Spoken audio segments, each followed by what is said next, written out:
Good evening. It's a little after 7 p.m. in central Alabama.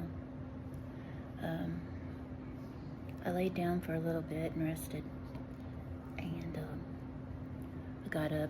I fixed me a cheese and ham omelet, or ham and cheese omelet. I had some water to drink, and I've taken my medicine. I got a phone call from my daughter. She made it. I'm very happy. I'm very proud of her too. And so I'm relieved she made it.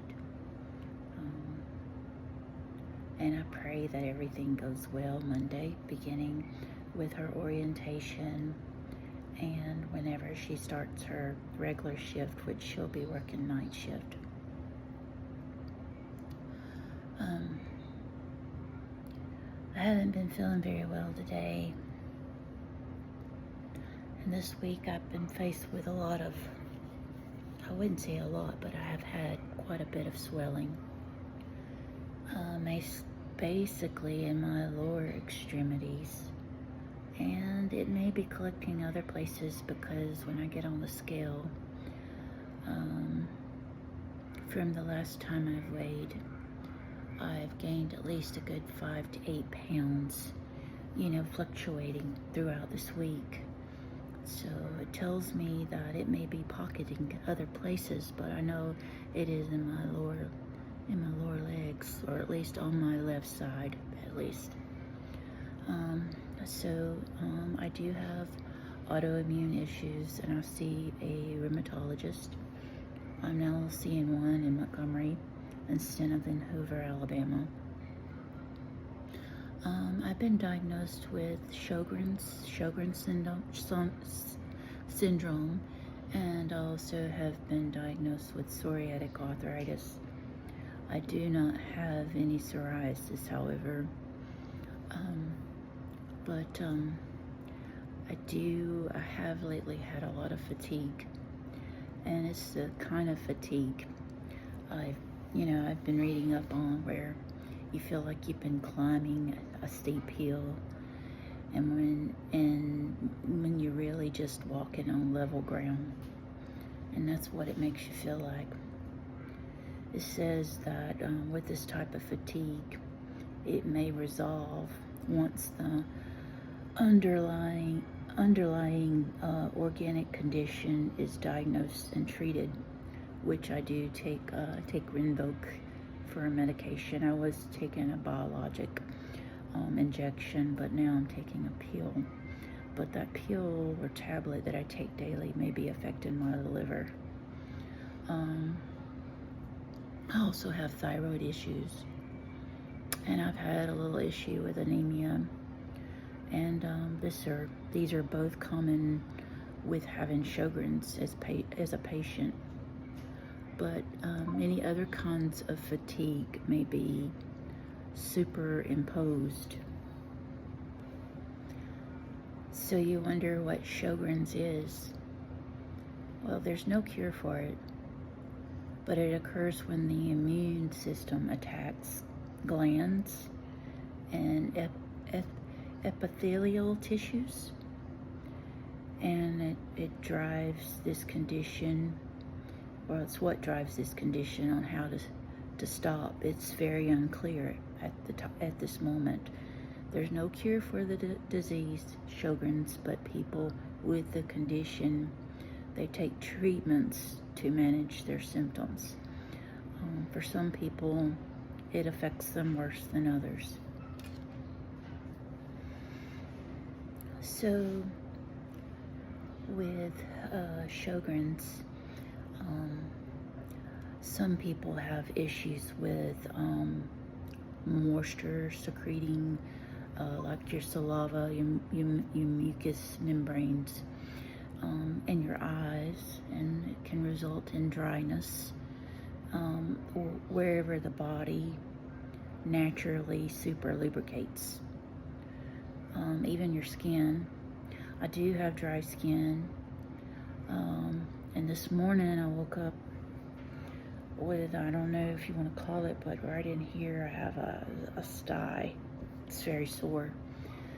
But talks about you can have eye infections with the saliva being not there, which I haven't had issues with the saliva issues, very rare.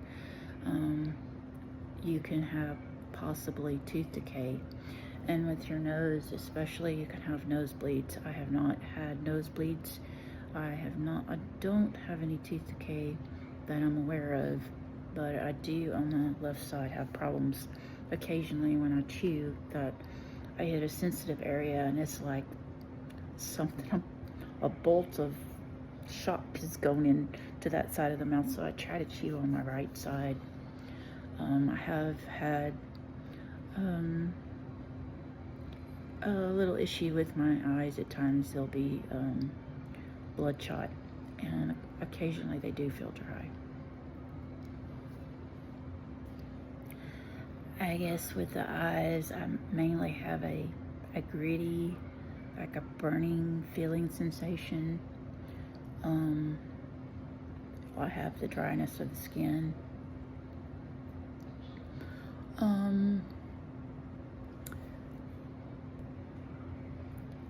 Today I am experiencing joint pain, and it hasn't felt very good. The symptoms that can overlap your Sjogrens would include, the chronic fatigue, which it's really hit me hard this week. Having fibromyalgia, which I've been pointed out that there's a possibility. I have had the diagnosis of that.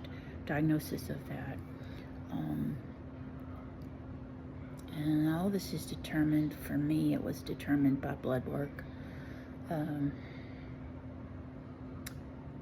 I've also today, I don't know, I have issues with my cervical spine, and I go this coming up week for an injection, and it'll help that. But I know there's glands back behind my neck, and I feel like it's, there's a possibility that something back there is bothering that. I don't know, it could just have to do with the nerve endings from the cervical, the nerve endings from the cervical area of the spine. Occasionally I've had some issues swallowing, and in the past, I guess it was in 24, I had my esophagus, I guess, dilated or stretched, if you want to, to help out with the swallowing. I've been having, this week I've had a little issue with just trying to swallow liquid like water, and I've had that problem before, and even trying to get my pills down. So it talks about patients with the Sjogren's disease, when their spinal cord is inflamed, it's called myelitis, and it can cause weakness and numbness. It can also cause difficulty with urination or defecation.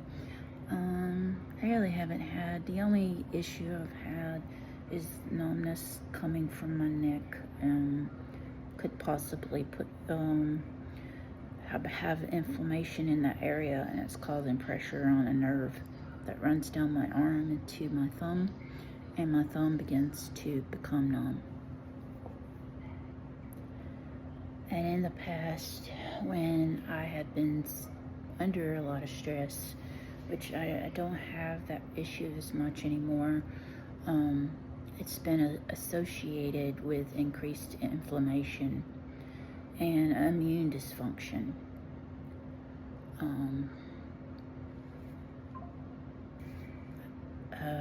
It is said that the syndrome of Sjogren's can go into remission, and symptoms can be inconsistent.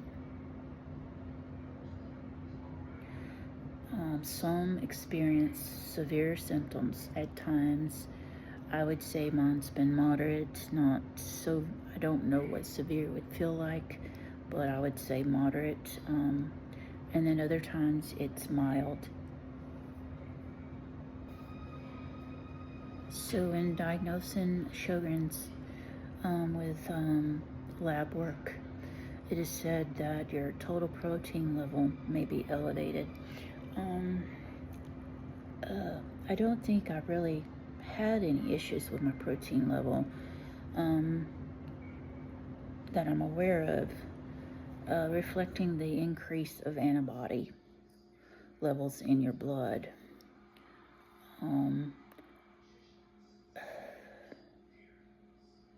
It talks about the serum bicarbonate, or the carbon dioxide level may be low. In my blood, it's up to almost 30.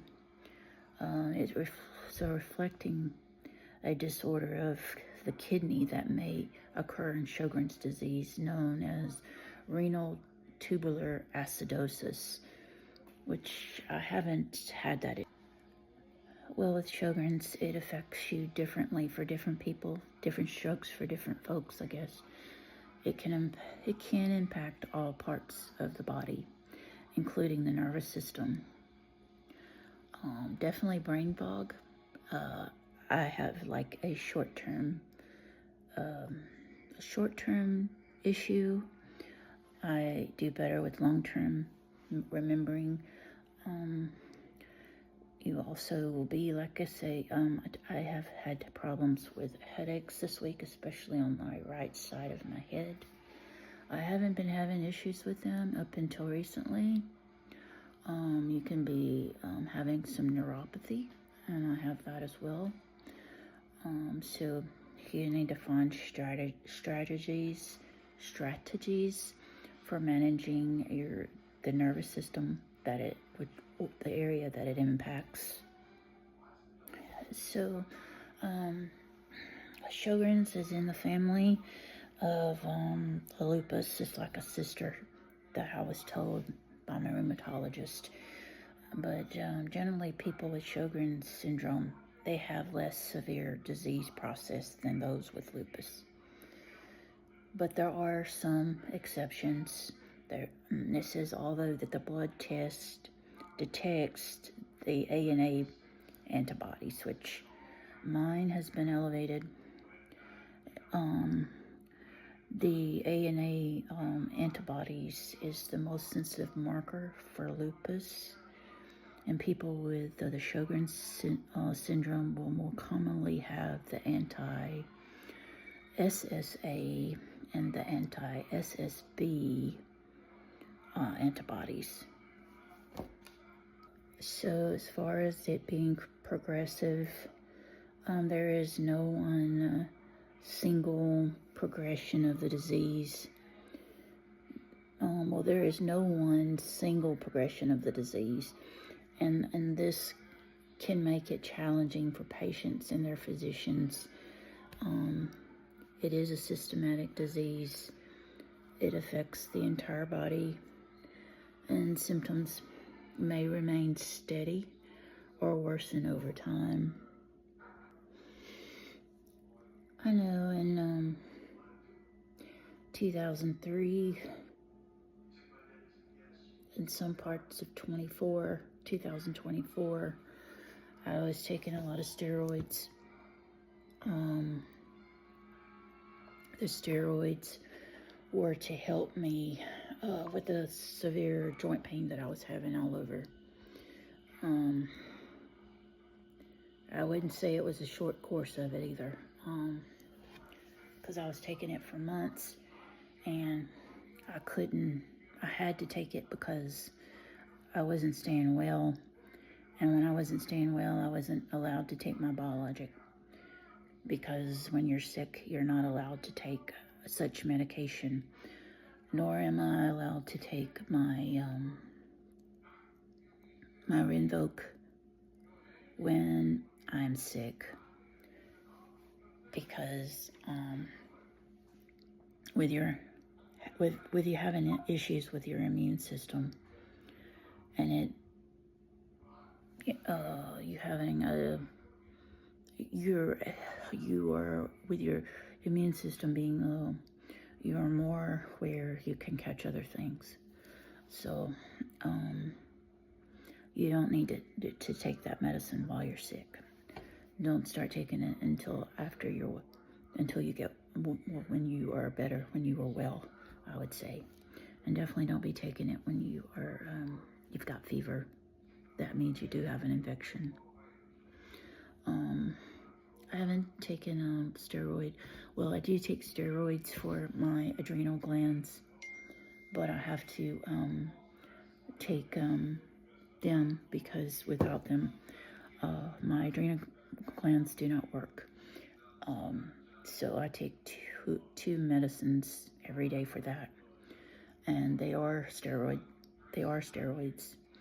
But when I've taken prednisone in the past, like for months at a time, I believe I was taking 5 milligrams a day, and I don't know if I was taking it once a day. Surely it was just once a day, I think. Well, I will tell you, it will make you blow up in a hurry. It will make you gain lots of weight. It'll make you swell. I take quite a bit of medication as it is, and I'm really not sure if it's due to, the autoimmune issues. The medication could be a combination of all of it.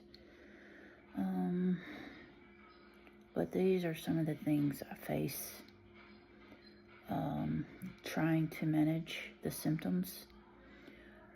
But if you have this and you are under a lot of stress, let me tell you, it's not going to get any better.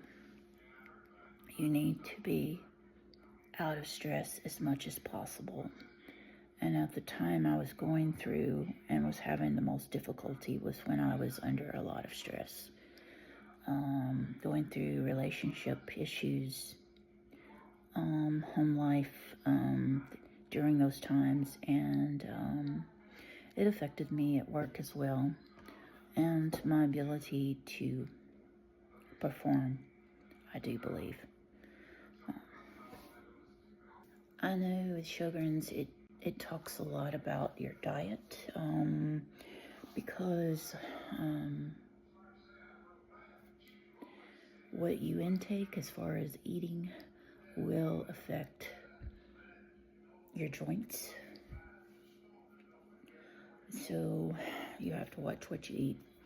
And I'm at the point now where I just have to eat what I'm allowed to get to as far as what is affordable, because the good stuff is a lot more expensive. So sometimes you have to eat what you can afford. I can't stand to be around anybody that smokes. In fact, I can't stand the smell of smoke. So it's good not to be around that. You don't want to spend time in smoky areas, dry areas, dusty areas, windy places, or air-conditioned or heated rooms.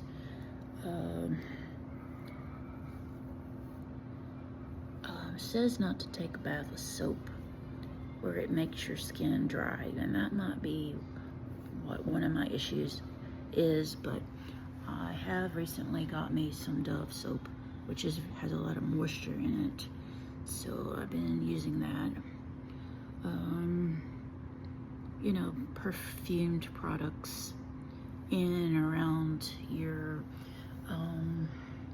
areas that are mucous membranes.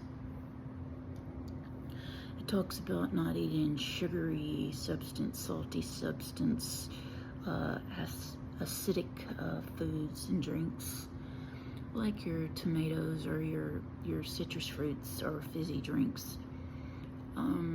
It says do not read and watch television or look at screens for long periods of time as well, because it can make your eyes dry. It is said that most people with Sjogrens do get to live an old age get to be old, you know. They have the same life expectancy as the general population. I do have issues with irritable bowel syndrome.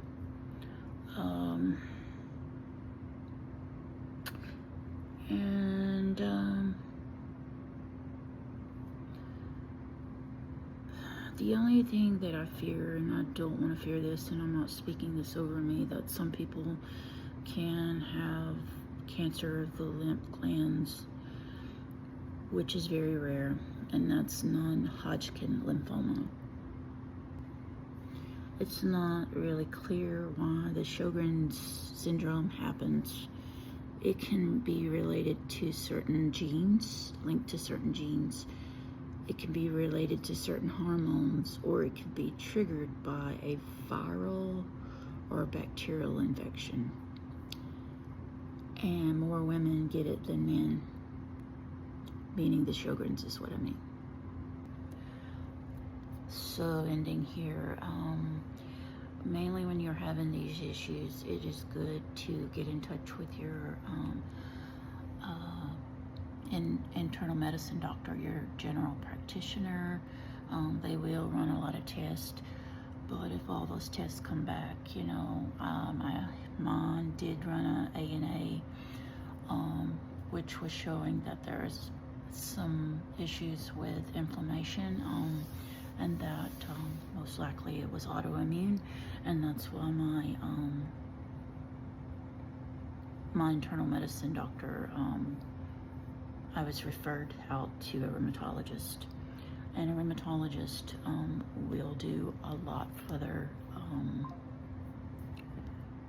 lab test that your general practitioner or internal medicine doctor will not do. So that's why you need to go to an internal medicine doctor, because they will prescribe things that a general practitioner cannot prescribe. I hope this helps for people who are suffering with an autoimmune issue, especially with Sjogren's. I have the Sjogren's and psoriatic arthritis.